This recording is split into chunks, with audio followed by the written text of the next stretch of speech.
Hey guys, it's Friday on the TED Show. I'm Ted Bogert. Very much excited. Today's Friday. I love Fridays. I love all days, but I love Fridays, and I love it when we are launching a new series on the TED Show.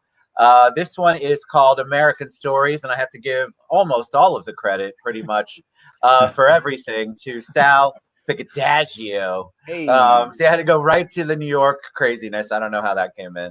But Sal's on. He's amazing. He's an attorney, immigration. He came on the show and was just such a joy to have on. I thought, well, we can tell some great stories.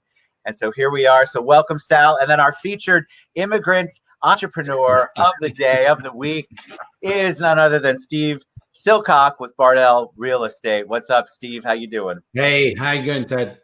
Good.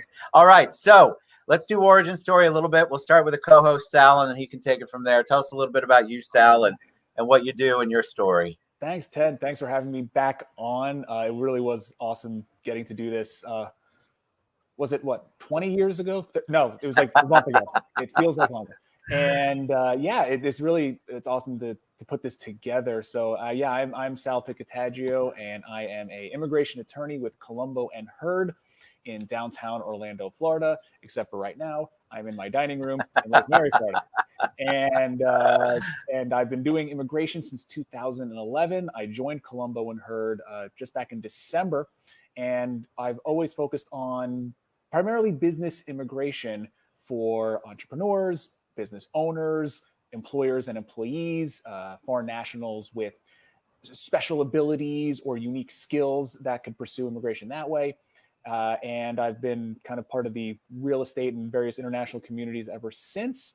And the idea was here to tell some individual stories. I think people see immigration as this blob of issues and myths and confusion, and there's people behind all these stories. There's individual people telling stories who are contributing to our communities, contributing to this country.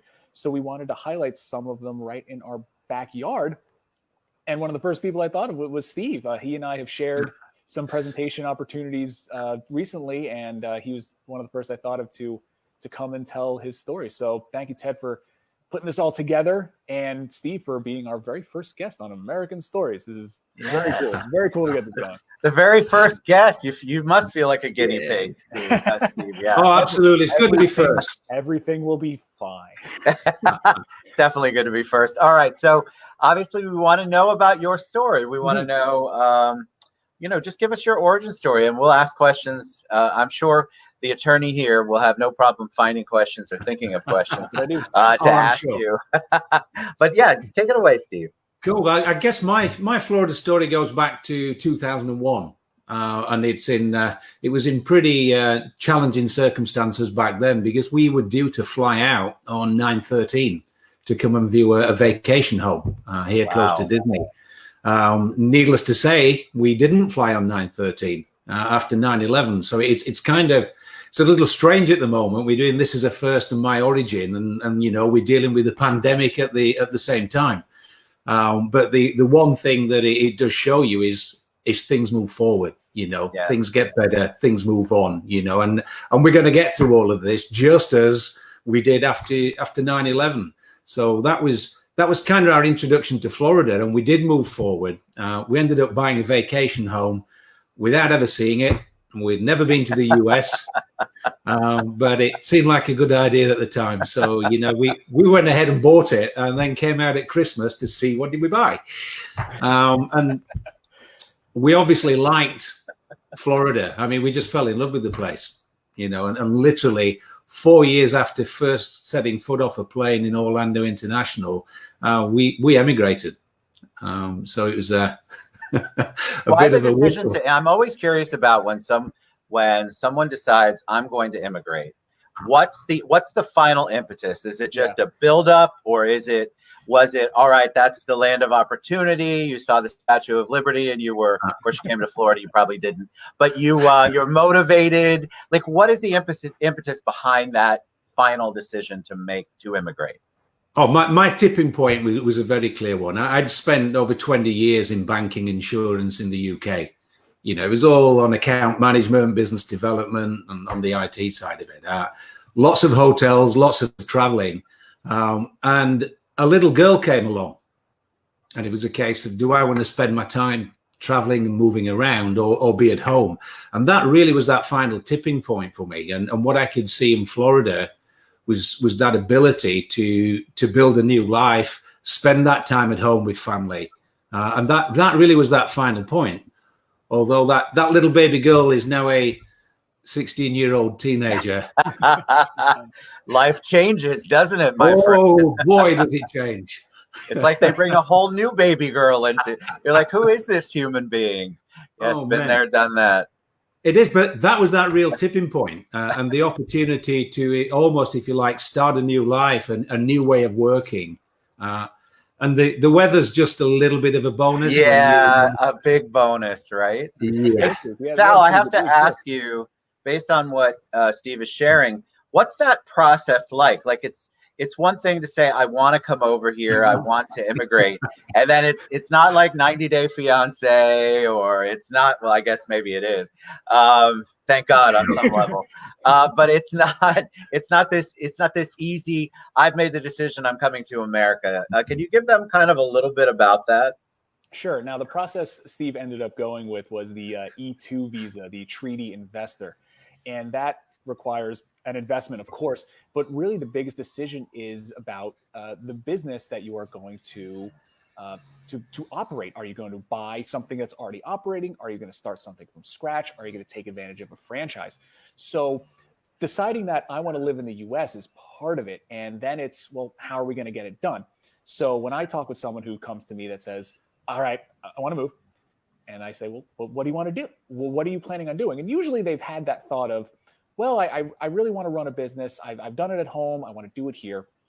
And someone who is on the list of the countries that allow for E2 visas, the UK being one, then I usually immediately say, cool, let's do the E2 visa. So what kind of business do you want to operate? And it's probably about 50-50 people who want to buy something versus start something from scratch. So we have to first think about what is that business and how could it support this immigration process?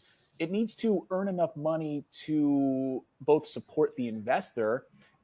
They need to earn enough to make a living off of this investment, but also to support some job creation. There's no set number, but it has to support that job creation. So we are looking at it a little bit from a business side and a little bit with the requirements of the immigration process so that we can kind of live in both worlds. We can keep the business side happy and the immigration side happy, because if the business doesn't work out, the immigration is going to fall as well. So looking into different businesses, and that's kind of my maybe question now back to Steve is, did you first think about doing the E2? Were you thinking about other processes? And then once deciding the E2, how were you thinking from a business side? How did I want to do these two things, the immigration and the business? Yeah. Well, my background was, was business development. You know, I did an MBA. I looked it up. I did an MBA in 1989. So I think I'm a little older than Sal. It's surprising when you say Sal. I am Sal, and I am. You know, so you've got a range of skills. You know, marketing, customer service, financing. You've got that framework, and these skills are transferable. You learn as you go along. And one of the things that I didn't know at the time, I'd never heard of a business broker. I knew brokers bought and sold homes, but I never heard of a business broker. And that was one of the things that I probably wish I had known about, because it was kind of trying to do things on my own. I'm probably one of the very few business brokers now that have actually, when I talk about E2, I'm not talking about E2. You know, I lived it. You know, I came through that without a business broker, without that guidance. And I got lucky. I mean, that's the only way I can put it. I got lucky. You come across some people and you hear some stories, you know, I bought a business, I'm here now, and there's nothing here. And you're like, well, what did you do for your due diligence? You know, who did all of this work for you? So it was strange. And I walked away from the first business that I looked at purchasing. You know, I just really not comfortable with it. But it was strange because we'd approached Bardo Real Estate to sell the villa that we had. You know, and I was buying something completely different. And the long story short on that is I ended up buying the real estate brokerage that I recruited, you know, took on board to sell my villa. So it's strange how things work out. But I was lucky. and I had the background. At least I could read that balance sheet. I could go through those accounts, but I really wish I'd heard of the concept of a business broker back then. You know what's funny about business brokers is many of them that I know are from the UK. Yeah. I mean, I think it's such an opportunity, but I didn't know about business brokers until I met one, and I thought, well, that's interesting. The concept of it was, of course, once somebody explained it to you, but I think if you're ever buying a business and you don't have somebody to represent you, you are missing out, friends. And I'm sure Steve. They really help. They really help with the immigration process as well. I mean, with a lot of E2s that I've done, I do work very closely with business brokers. Many of them do know the E2 process, especially here in Florida. They know that there's a lot of foreign entrepreneurs who want to buy businesses, so they are familiar with the process. They know the things like Steve mentioned. They looked at one business and, you know what, this doesn't look right. Something doesn't feel right about it. Usually, I get concerned when I see the sheet on the sheet and all the numbers, all the revenue and all that's round numbers. They all end in 000. It's like, that's not possible. There's no way. I'll give you the financial documents. Once you close, once you put that. No, I got to review it, because I got to know if there's something weird about this business that I'm not going to be able to report the various finances to the consulate. I don't want to pursue that business. I mean, I have to give the consulate a lot of information, as Steve knows as well. It's quite a bit. And of course, it's a lot of information that they try to make you squeeze into 100 pages, as most consulates have now required. Over time, they went from send us whatever you have to you need to email us 100 pages. I guess you can bring in some extra stuff to your interview, but for the most part, squeezing it in all into 100 pages. So Steve, going through the process yourself, now that you've done it, and again, using a business broker would be one pro for sure. What were some things that you wish you would have done if you can go back and do it again? What were some things that, again, you think you got lucky, but what are some things maybe that also you would recommend, even though based on luck, that you would advise others to do based on your experience, or things that, oh man, I wish I would have done it a different way? Yeah, there are some things that change immediately, as you'll know, Sal. Once you set foot over here, everything changes. One of the big things we see, we come across a lot of people, they want to emigrate, and they just want to come and work here in the US. And the first thing you do is reel them back. Okay, we know what you want to do. Let's work out the best way to do it. If they've already got a property here, then great. If they're coming in without a property, they really need to understand where are they going to live and how are they going to live. Yeah. Because once they get here, they're not going to get a mortgage for 2 years. So if you're thinking of buying a business and emigrating, you might want to consider actually buying a house before you do that next piece, or you're going to need to have that cash available for renting. Because when you get here, big surprise for me, things that we learned, credit score. Credit score is factored into every single piece of your life, even if it doesn't involve you taking credit. Was that not the same in the UK? No. Huh. Never seen credit. I mean, it just, everything is, factored in. I was getting surprised, car insurance was expensive having just arrived here, because you don't know, you've no driving history. Right. So they want the driving history to be able to take it. And like credit, if they don't know your history, then an unknown risk is worse than a bad risk. Absolutely. So you end up paying more, So it was probably all the little things that are the differences of moving from one country to another. And that's where you find that the business broking side of it, it's not just buying and selling that business. It's not just finding that right business. You then, or the way we do it, you then feel personally responsible for the indoctrination into the US of the people coming over. Where do you get your driving license from? How do I get a credit card?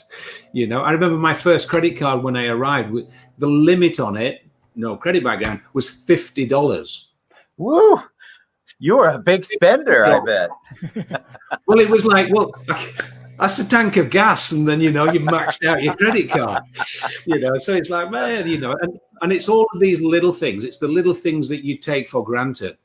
Okay. School systems. Mm-hmm. I didn't know what a GPA was, a sophomore, a freshman. I mean, just being able to hold conversations because people are coming in, they got children. Where are they going to go to school? And when you take for granted the way the school system works, and then you've absolutely no experience of it, it's some of the things that are... Sorry, guys, if you can hear. That happens, my friend. It's Friday. I can't claim now to cut my own grass. I don't know if you guys have noticed me kind of popping mute on and off. My dog is sitting right over there. Your dog's losing their minds. He's going to go with the blower. Sal, you talk for a second. Shane, actually, I've got a question from somebody. Let me read it.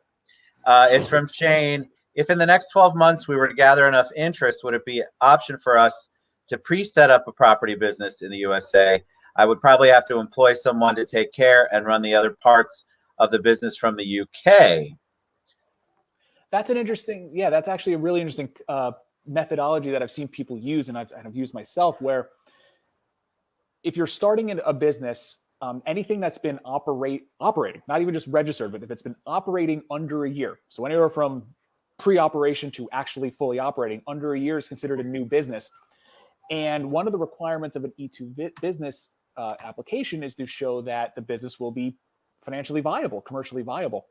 So I have seen applications, and I've done applications where, set up, register the business, open it up, install someone in the United States to start operating things. Maybe go a quarter, maybe do 2 quarters of business. Use that information in addition to the years 1, 2, 3, 4, 5 financial projections, which are also required. And then you're showing that, yes, I have these projections, but it's actually based on now 6 months of operating history. I have customers. I have a physical premises. I have everything set up. It's still considered a new business, but now everything's already operating. And that also helps with the requirement of the commitment of funds, because an E2 requires the funds to be committed. The EB5, which is a green card based on investment, that money can be held entirely in escrow until the case is approved. E2, on the other hand, unless you're buying something already existing, if you're starting something from scratch, they want to see that you spent the money. So they want to see the receipts. And if you're actually up and operating, they know that, that money's been spent because they had to have spent it. It's actually doing the thing. It's this weird chicken and egg thing with E2. That one made my feeding back? Oh, no. We're having a party. You know? I mean, I started the party, that's for sure, but I don't know where the party is. We do have the Sunrail tracks running on the outside of our neighborhood, so sometimes we do get to hear the train, and my toddler's always like, train? Huh?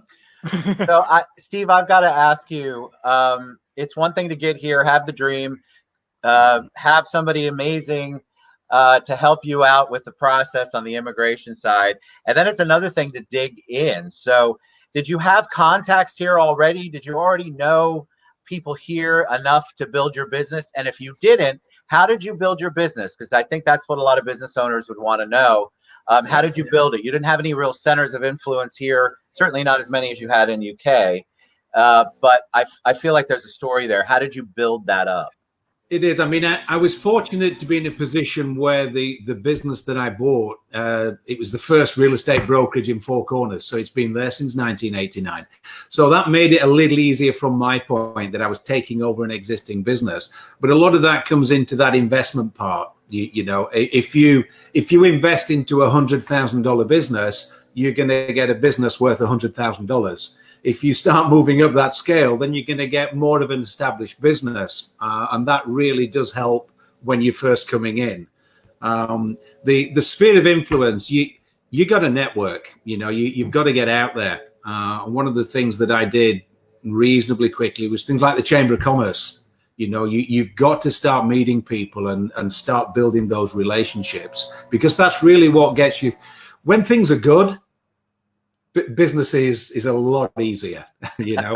Now, when things get tough, you know, business gets hard.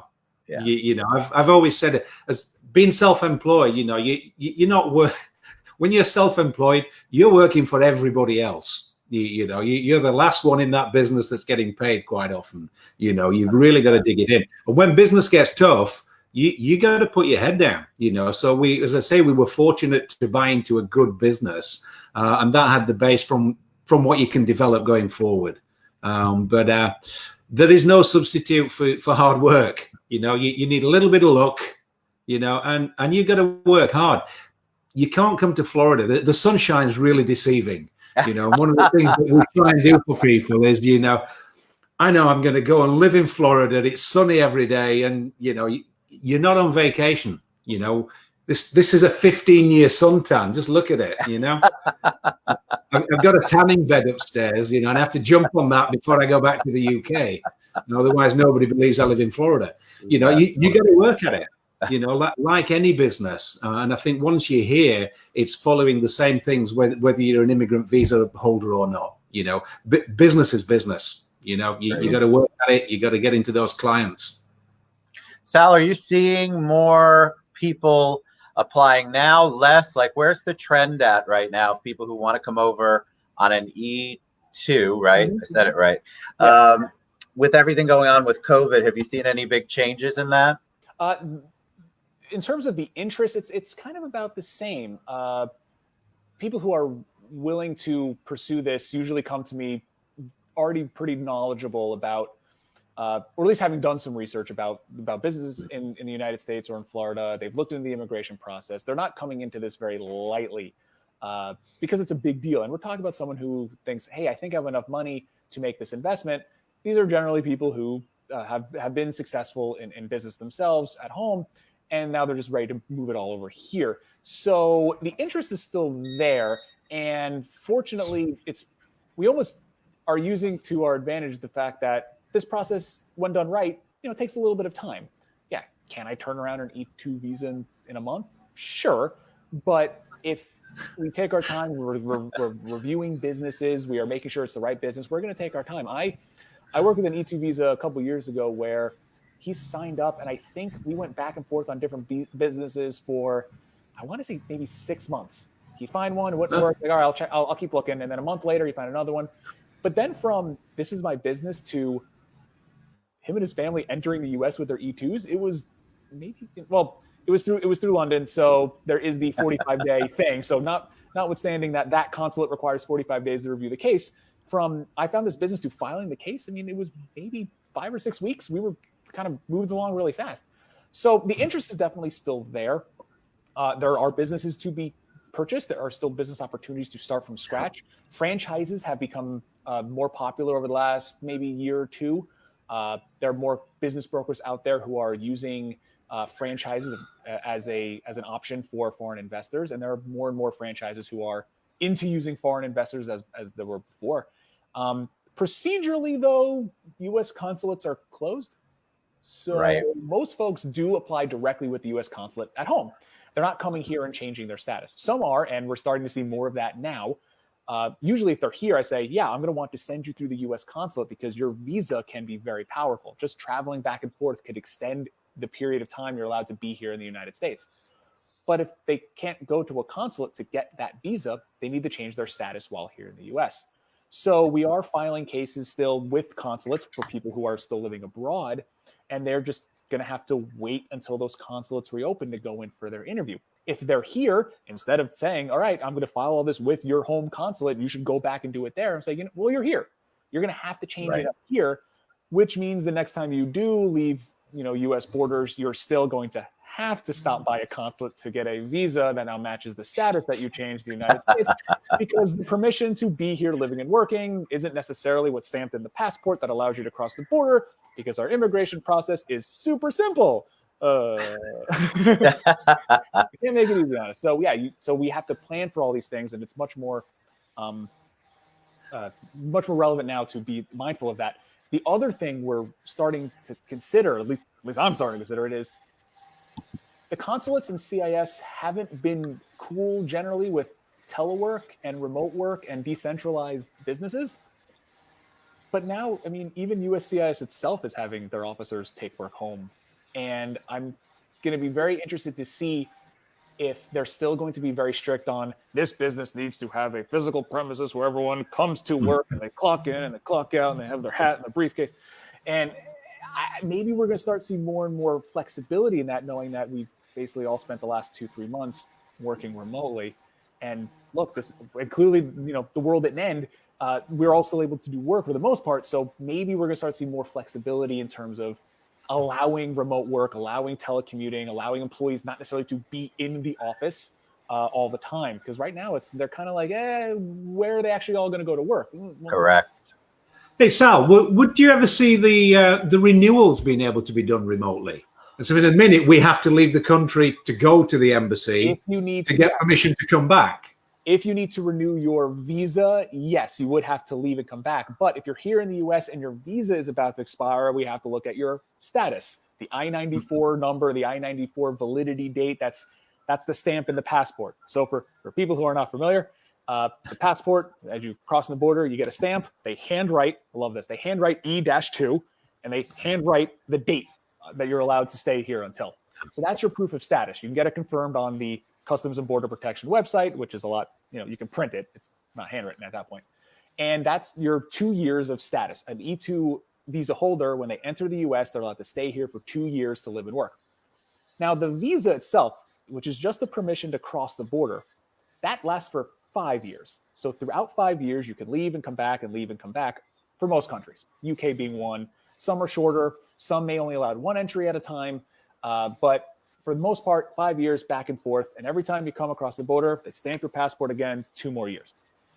But if you can't leave to renew the visa, or you can't leave and come back to get that new stamp in your passport, then you'd have to renew your status while in the United States by filing with the Immigration Service here, with the U.S. Immigration Service versus directly at a consulate, which, by the way, the consulates are governed by the Department of State, and the USCIS is governed by Department of Homeland Security. They are different federal departments because immigration is easy. It's so easy. Everything. All right, I have to ask Steve one last question before we head out because we're almost out of time. But I think it's important for people to know, you obviously come here for a reason. You came here for opportunity. But what is the one piece of advice somebody who wants to come over that you say, God, you have to do this. This is the thing I think is so important to make your journey easier. Are there one or two things that you can kind of say when we have people all over the world listening and watching? Yeah, I think for me the biggest thing if you're going to do this is your family as you come over. One of the things that I would look to, I came over, I had a 1-year-old daughter at the time, and my wife. And what you suddenly find is that you're in a new country, you don't have those friends, you don't have that social network that you had before. There are no grandmas, there are no aunties, there's nothing. And one of the things it does is it puts pressure back on that family unit. Yeah. So I think it's making sure that the commitment to being here is something that you share as a family and not just an individual's dream. It's got to be something that both of you want before you get here, because it's that initial 12 months is difficult. You are literally starting a new life and a new business, quite often in an industry that you've not experienced before. So everything is new, and it's kind of, you're on your own with it. And I think that's probably the piece that I underestimated the most, and I was the most fortunate with. You've got to have a good partner that's coming along with you, and that makes it a lot easier to deal with. Mm-hmm. See? Mm-hmm. All right. So that was good. You guys are amazing. That was actually great. Sal, we did our first show. Sal, the co-host with the most, Sal Picataggio. Hey. I got to say it with that every single time. And then, of course, our first, thank you for being our guinea pig, Steve Silcock. Oh, my pleasure. Cardell Real Estate. You were awesome. Great insight, guys. All right. So we'll be back. We're going to do this as a regular series. We'll have more amazing immigrant entrepreneurs on the show to tell us their journey. But thank you both. That was awesome. Fantastic show. All right. See you guys later. Thanks so much, everyone. We'll be back around 2 o'clock, but look for more of these posts. Follow Sal and Steve on social media and see what they're up to. All right. We'll see you guys later. Stay safe. Have fun. Stay safe. And definitely have fun.